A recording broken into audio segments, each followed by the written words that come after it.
फली, फली, ये बुजुर्ग ठीक हो गए, देख रहे हो, इन्हें दोबारा जिंदगी मिल गई। तुम ठीक हो गए? देख रहे हो कि ठीक हूँ। तुमने इसे सही किया है ना? मैं? उसी तरह जैसे कश्मीर को शिफा दी थी। खुदा शिफा देता है, मैंने तो सिर्फ दुआ की थी। जनाब मालिक, जनाब मालिक, आइए और आकर देखिए, बीमार शिफायाब हो गया। आइए और आकर देखिए।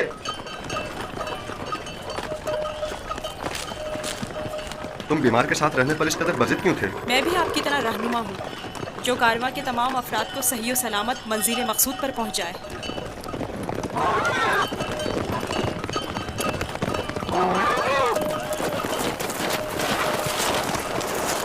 क्या हुआ है?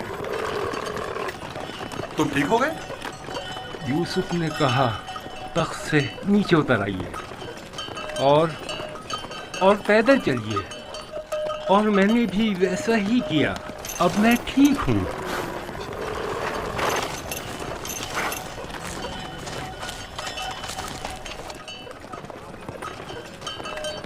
मेरी ये जिंदगी यूसुफ की मरहूम मिन्नत है। अगर इसने मेरा ख्याल न रखा होता तो यकीनन मेरा काम तो तमाम हो चुका था। थोड़ा सा ख्याल रखना, ये तो कोई भी कर सकता है। मैंने कुछ खास नहीं किया। ये शख्स मौत की दहलीज पर था, इसके बचने की कोई उम्मीद न थी। मुझे नहीं पता तुम्हारा खुदा कैसा खुदा है, लेकिन बस इतना जानता हूँ, बहुत कुदरतमंद है और तुम्हें भी बहुत पसंद करता है। चले रवाना हो। मैंने देखा कि तुम मेरे हक में दुआ कर रहे थे, बस उसी दुआ ने मेरी हालत बहाल कर दी।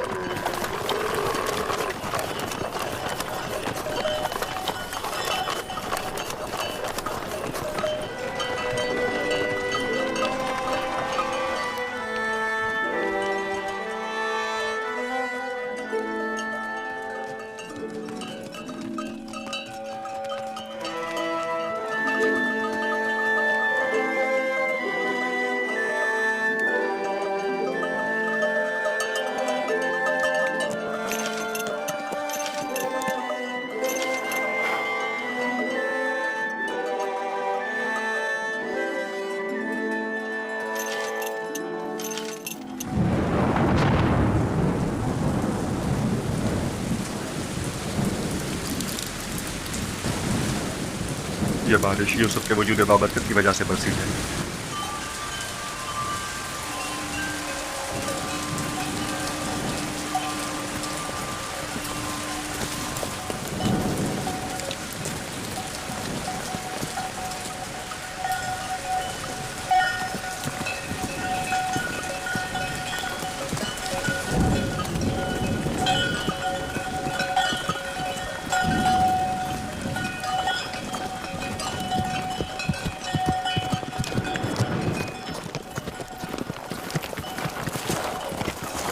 वो सरजमीन मिस्र है।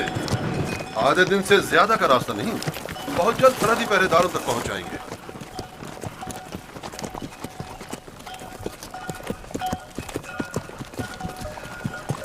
मगर मुझे यहाँ तक तो कोई पहरेदार दिखाई नहीं दिया।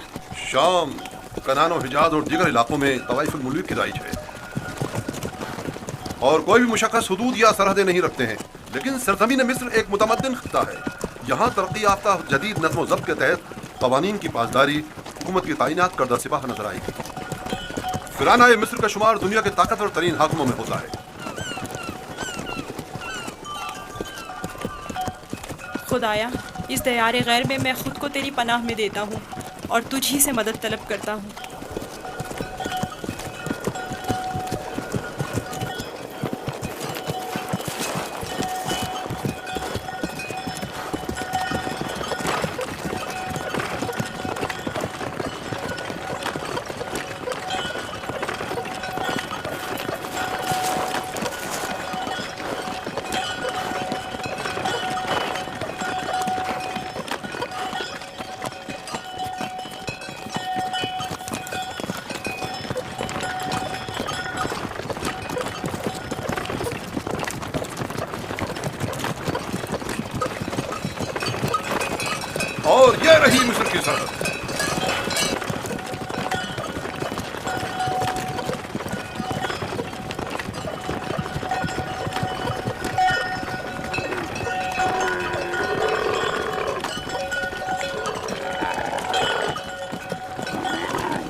खुदाया, मैं खुद को तुझे सौंपता हूँ।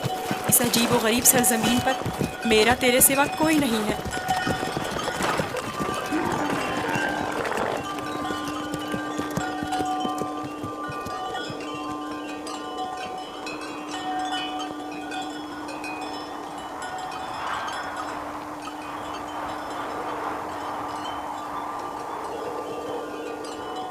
रुक जाएं!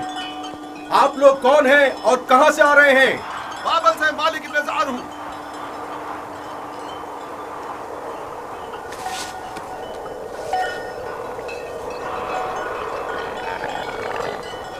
ठीक है, जा सकते हैं। चलो।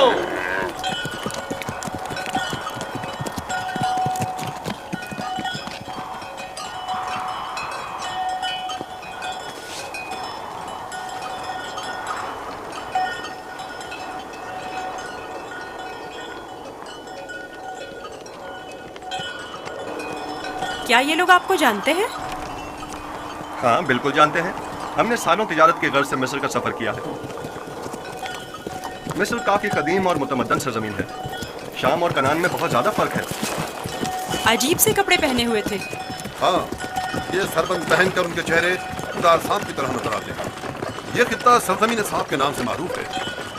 अहले मिस्र मोतक़िद हैं कि एक बहुत बड़ा अजदहा सरजमीन मिस्र का मुहाफिज है।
हमारे पास भी भेड़ बकरियां हैं, लेकिन इतनी नहीं। ये लोग तो बहुत अमीर हैं।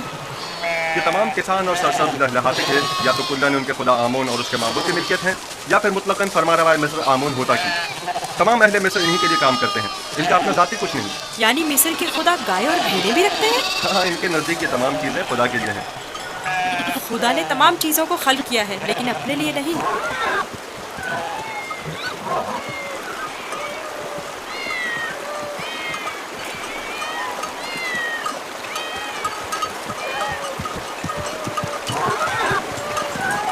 ये इतनी सारी बिल्लियां यहाँ क्या कर रही हैं? इस शहर के लोगों का खुदा बिल्ली है। ये शहर का माबूद है, मरकजी शहर का माबूद। यहाँ के लोग बिल्ली को बहुत पसंद करते हैं।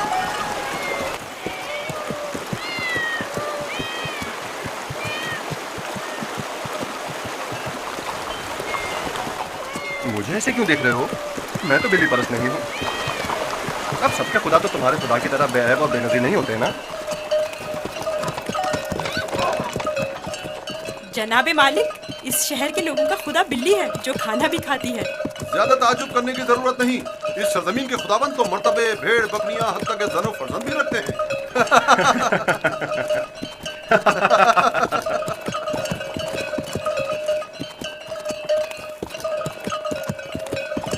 तो गोया मिस्र में यकता परस्ती नहीं है? बिल्कुल नहीं, बल्कि यकता परस्ती जुर्म है। और तुम भी यकता परस्ती के मुताल्लिक कभी कोई बात ना करना, और ना ही इनके खुदाओं की अहानत करना। लोग बर्दाश्त नहीं करेंगे।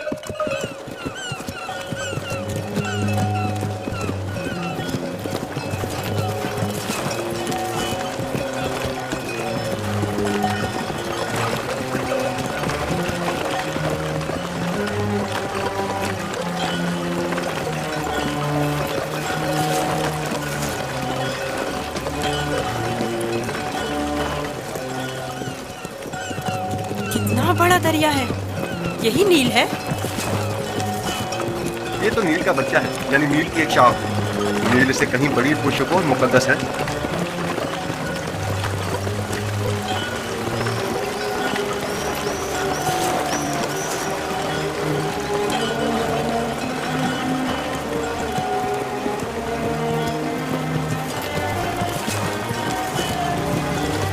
मुक़द्दस क्यों है? क्योंकि अहले मिस्र की तरक्की का तमाम दारोमदार इसी दरियाए नील पर है। अगर दरियाए नील ना होता तो मिस्र भी नहीं होता। नील का इब्तिदाई सिरा आज तक किसी ने नहीं देखा। कहते हैं कि सिर्फ खुदाओं की रसाई उस इब्तिदाई सिरे तक है। ये दरिया जुनूब से शुमाल की जानिब बहता है और बहराए रोम में जाकर गिरता है। हम इस वक्त शुमाल से जुनूब की तरफ कदीमी शहर तिब्स की जानिब जा रहे हैं। शहर तिब्स खुदाए आमून का शहर है। नील के उस तरफ दुनियाए गर्ब है, मुर्दों की दुनिया। वो बड़े बड़े अहराम फराना मिस्र के मकबरे हैं। इस जगह को मुनफिस कहते हैं, जहां से दरियाए नील मुख्तलिफ शाखों में मुनक़सिम हो जाता है।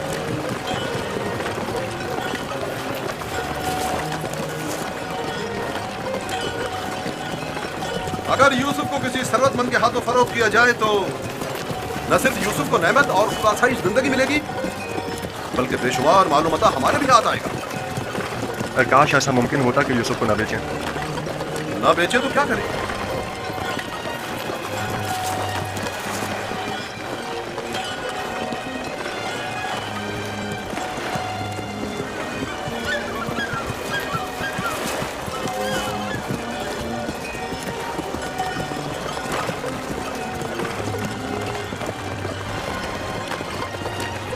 हम जुनूब की सिमत सफर कर रहे हैं और हमारे दाएं तरफ मुर्दों की दुनिया गर्द पाते हैं। वो जहाज अजसाद के हमलो नकल के लिए मखसूस है। नील के इस तरफ जहां हम इस वक्त हैं, कदीमी शहर तिब्स पाते हैं। शहर तिब्स अहले मिस्र के खुदाओं का शहर है और फरमानवाए मिस्र आमून हौदा की हुकूमत का मरकज यही शहर है। इस शहर तिब्स को खुदाए आमून का शहर भी कहते हैं। वो देखो, दूर से ही तिब्स दिखाई दे रहा है।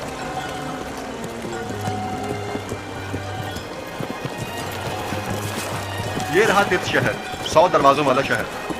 100 दरवाजे? 10 दरवाजों से ज्यादा नहीं है, लेकिन जो मुसाफिर भी तिब्स शहर को देखते हैं वो अपने शहर वापस जाकर इसे 100 दरवाजों वाले शहर के नाम से याद करते हैं।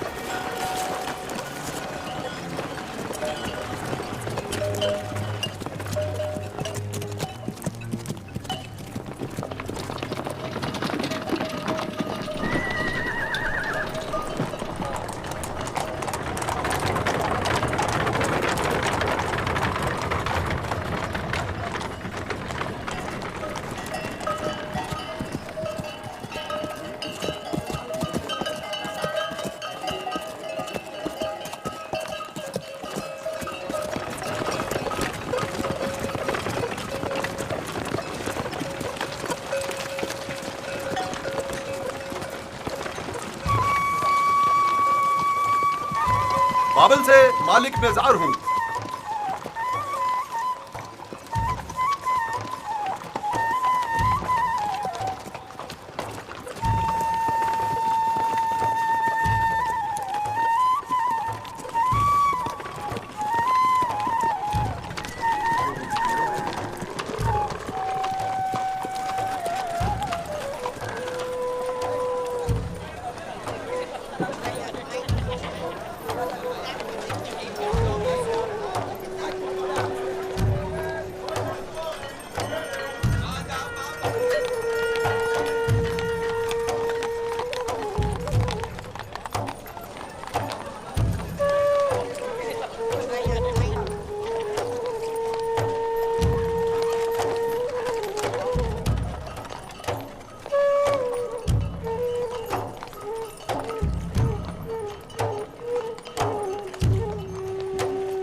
क्या हुआ? सो क्यों नहीं रहे? डर है कि भाग ना जाऊं।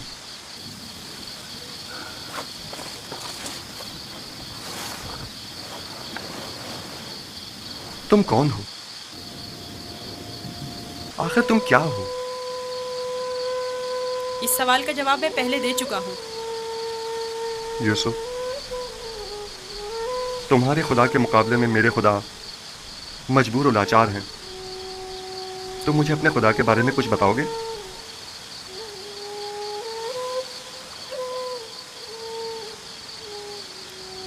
तुम्हारा खुदा हाजिर और नाजिर है, हर जगह उसकी रसाई मुमकिन है।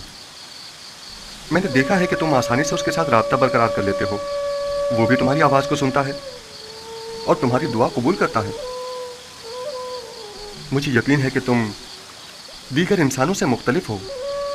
तुम में ऐसी गैर मरी ताकत है कि जब जो चाहो कर गुजरते हो। लेकिन हर वो काम जिसमें मेरे खुदा की रजा शामिल हो। ये तुम्हारा खुदा कैसा है जो हर जगह तुम्हारा मुहाफिज है? आपने बखूबी उसके औसाफ बयान किए हैं। मैं चाहता हूं कि उस पर ईमान ले आऊं। आप उस पर ईमान रखते हैं, तजदीद ईमान की जरूरत नहीं। मैं ईमान रखता हूं।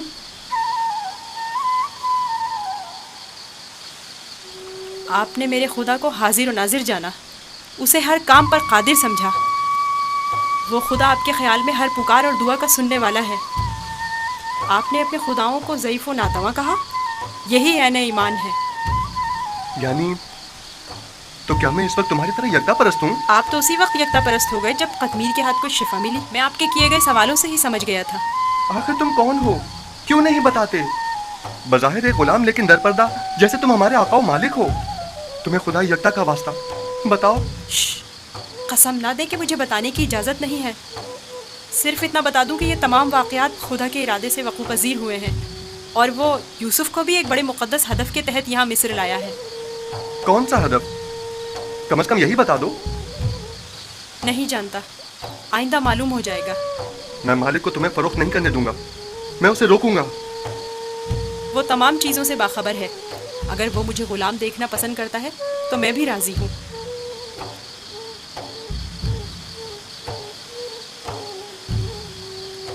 जाएं, जाकर सो जाएं और मेरी गुलामी की फिक्र ना करें। अब भी अपने बाप का नाम बताना नहीं चाहोगे? बताया तो, मैं फर्जंदे चाह हूँ।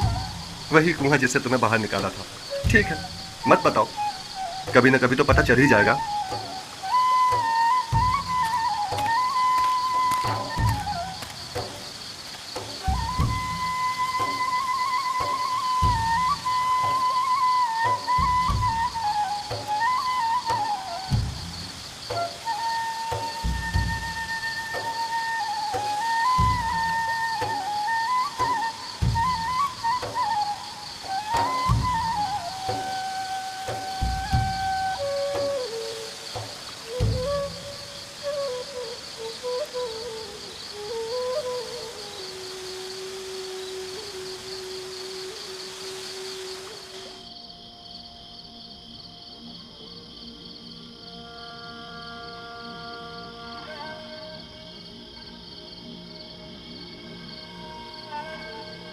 हर अदा करने वाले से ज्यादा अदा करने वाले, तूने जो हदिया मुझे अता किया था वो अब कहाँ है?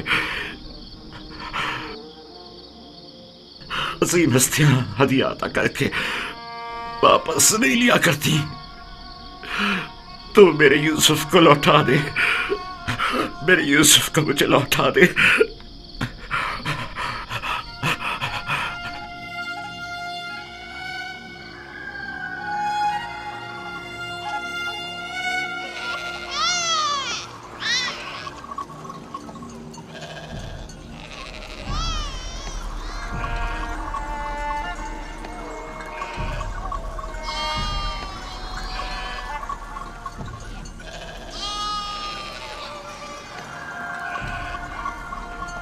तुम जहां भी हो, खुदा तुम्हारी हिफाजत करे। मुझे यकीन है कि तुम जिंदा हो।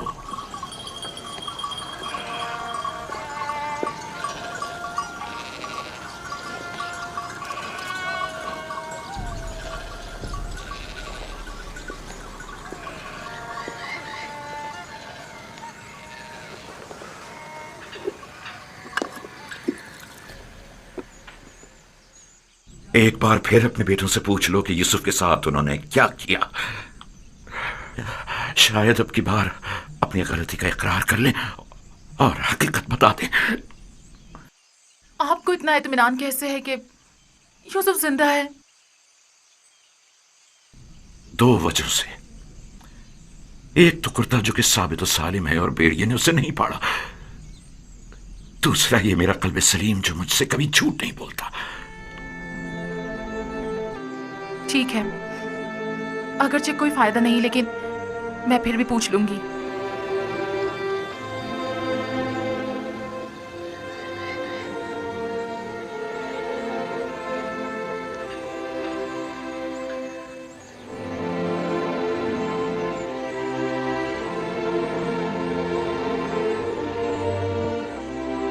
मैं चाहता हूं कि वो अपने गुनाह का इतराफ कर ले, तौबा कर ले।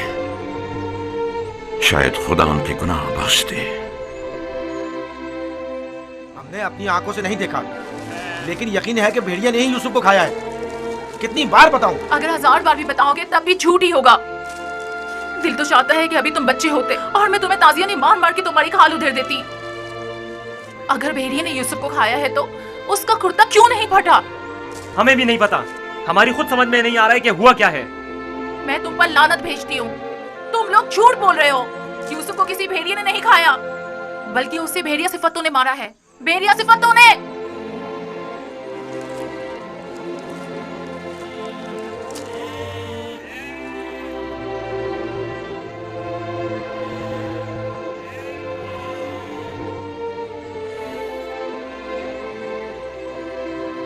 जानता हूं फिर ये कहा होगा कि यूसुफ का भेड़िया खा गया। उम्मीद करता हूं कि इससे पहले कि देर हो जाए उन्हें अक्ल आ जाए। 100 सिक्के, 114 सिक्के, 120 सिक्के, ये गुलाम आपका हुआ। 120 सिक्के में सौदा हो गया। ये गुलाम मुझे ले जाए तो मेरे को किसी काम नहीं करना। गुलाम की बोली लगाइए। खेतीबाड़ी भी जानते हैं। इस गुलाम की कीमत क्या होगी? खेतीबाड़ी भी जानते हैं और मेहनती और जफाकश भी है। इस गुलाम की कीमत क्या होगी? कनीज़ें भी कितनी अच्छी होती हैं, खाना कम खाती हैं और काम ज्यादा करती हैं। 120 सिक्के। अरे वो देखो कितना ताकतवर गुलाम है। 125। ये खेतीबाड़ी अरे वो देखो कितना ताकतवर गुलाम है। वाकई लगता है ताकत में इसका जवाब नहीं है। आइए आइए, अच्छे गुलाम आसानी से नहीं लगाइए, इतना लगाइए, गोली लगाइए, आगे लगाइए आप। और दिल खोल कर गोली लगाइए। मजबूत गुलाम है ये, आपके बहुत काम आएंगे। 600 आइए, आगे आइए, लगाइए, दिल खोल कर गोली लगाइए। इतने अच्छे गुलाम फिर नहीं मिलेंगे। ये गुलाम देखिए, बच्चा है। ऐसा भी क्यों गुलाम हो सकता है? ये गुलाम देखिए, वो देखो कितना खूबसूरत बच्चा है। इसकी क्या बोली लगेगी? वो देखो मालिक, बच्चा कितना खूबसूरत है। इस जैसा गुलाम आज तक नहीं देखा। काश ये मुझे मिल सके। इसे मत बेचो। क्या खूबसूरत बच्चा है। ये कितने में बिकेगा? वो देखो कितना ताकतवर गुलाम है। मैं भी उसे बेचने पर दिल से राजी नहीं हूँ। तुमने देखा नहीं वो खुद अपने बिकने पर कितना माइल है। इस गुलाम की कीमत क्या होगी? मैं बर्दा फरोशी तो नहीं जानता, लेकिन इतना जानता हूँ कि ये गुलाम खूबसूरत, होशियार और पढ़ा लिखा है। दीगर मजीद खूबियां भी हैं इसमें जो इसकी कीमत बढ़ाती हैं। ये गुलाम मैं इसे कम कीमत में नहीं बेचूंगा। ये माबद के लिए बेहतरीन खिदमतगार साबित हो सकता है और मुस्तकबिल में बतौर काहिन लोगों को माबद की तरफ माइल कर सकता है। कोशिश करो इसे हम खरीद लें। 50 सिक्कों से बोली शुरू कर दूं। 50 सिक्के कबूल है। इसकी कीमत इससे कहीं बढ़कर है अली जनाब। 150 सिक्के। नहीं, ये तो बहुत कम है। जाएगी वो खुश हो जाएगा। इससे ज्यादा कीमत कौन लगा रहा है?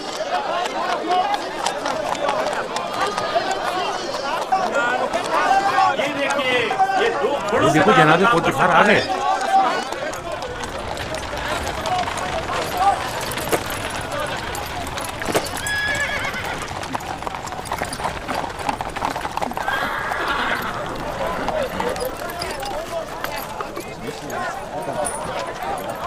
ऐसे गुलाम जो आपने कभी ख्वाबो ख्याल में भी ना सोचे होंगे।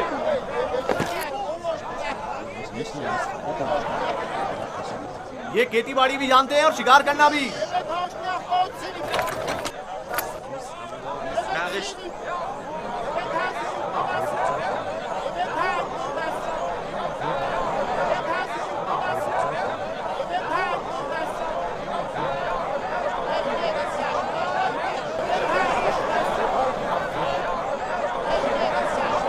क्या गुलाम इतना खूबसूरत हो सकता है? हमने ऐसा गुलाम कभी नहीं देखा। कितने में बिकेगा? मैंने इससे खूबसूरत बच्चा नहीं देखा। ये बच्चा बहुत खूबसूरत है।